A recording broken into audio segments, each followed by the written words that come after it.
श्री स्वामी समर्थ. तर आता आपण आहेत तामिळनाडूमधल्या मीनाक्षी अम्मन टेम्पल. म्हणजेच मीनाक्षी अम्मन म्हणजे कोण? मीनाक्षी अम्मन म्हणजेच पार्वतीचा अवतार. हे मंदिर आहे सुंदरेश्वर म्हणजे भगवान शिवला समर्पित आहे आणि हे मंदिर 2000 वर्ष जुनं आहे.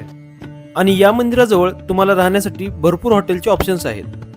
हे मंदिर देवी मीनाक्षी आणि भगवान सुंदरेश्वर यांना समर्पित आहे. पौराणिक कथेनुसार मीनाक्षी देवीचा जन्म यज्ञातून झाला होता आणि ती एक पराक्रमी योद्धा राणी होती. तिने अनेक युद्धे जिंकली आणि अखेर भगवान शिवाशी विवाह केला. हे मंदिर पांड्य राजाने बांधले असून नंतर नायक राजांनी यांचा भव्य विस्तार केला. मंदिरातील रंगीबेरंगी गोपुरे, हजारो मूर्ती आणि हजार खांबांचा मंडप पाहून डोळे खरंच दिपतात. मीनाक्षी अम्मन मंदिर म्हणजेच श्रद्धा, इतिहास आणि कलेचा अद्भुत संगम आहे. तर याला पोंगल म्हणतात. इथलं फेमस आहे तामिळनाडूचं आणि याच्यामध्ये तूप, बदाम, काजू वगैरे सगळं आहे. आणि आपण मदुराईमध्ये आल्यानंतर हे नक्की खाल्लं पाहिजे मला वाटतं, कारण टेस्ट केलं पाहिजे. खूपच छान टेस्ट आहे.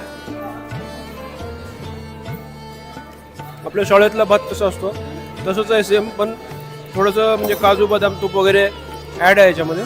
सुंदर आहे. आणि तुम्ही जर मदुराई म्हणजे मीनाक्षी अम्मन टेम्पलला जर यायचा विचार करताय तर बघू शकता पाठीमागं माझ्या पूर्ण कन्स्ट्रक्शनचं काम चालू आहे आणि मला वाटतं याला 3 ते 4 महिने लागतील. खूपच सुंदर मंदिर आहे. म्हणजे थोडंसं आतमधून गेलं तर आपल्याला मधलं सर्व दिसून जाईल, पण बाहेरून पूर्ण त्यांनी पॅक केलेलं आहे, दिसून येत नाही तेवढं. आणि मीनाक्षी अम्मन टेम्पलच्या साईडला हॉटेल वगैरे आहेत आणि क्वालिटी खूपच छान आहे. डोसा आणि महत्त्वाचं म्हणजे पोंगल. आम्ही पोंगल घेतलं होतं. मला वाटलं काय शाळेतला भात आहे, पण नंतर खाल्ल्यानंतर लक्षात आलं. तुला कसं वाटलं?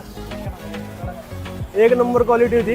आणि तुम्ही इथं आल्यानंतर तूप, काजू, बदाम सगळंच त्याच्यामध्ये मिक्स होतं. आणि तुम्ही इथे आल्यानंतर मला वाटतं काही खा किंवा नाही का, पण पोंगल नक्की ट्राय करा. डायरेक्ट तुम्हाला तुमच्या शाळेमध्ये घेऊन जाईल ते. तर आम्ही मदुराईमध्ये आता चहा ट्राय करतोय. म्हणजे इथली चहा बनवण्याची पद्धत वेगळी आहे आपल्या महाराष्ट्रापेक्षा. तुम्हाला दाखवून देतो कशी आहे. चला.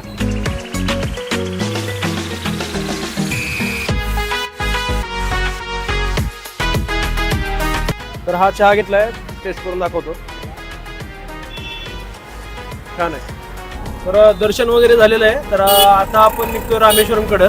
रामेश्वरम, धनुष्कोडी वगैरे सगळं पाहणार आहेत आपण येणाऱ्या ब्लॉगमध्ये.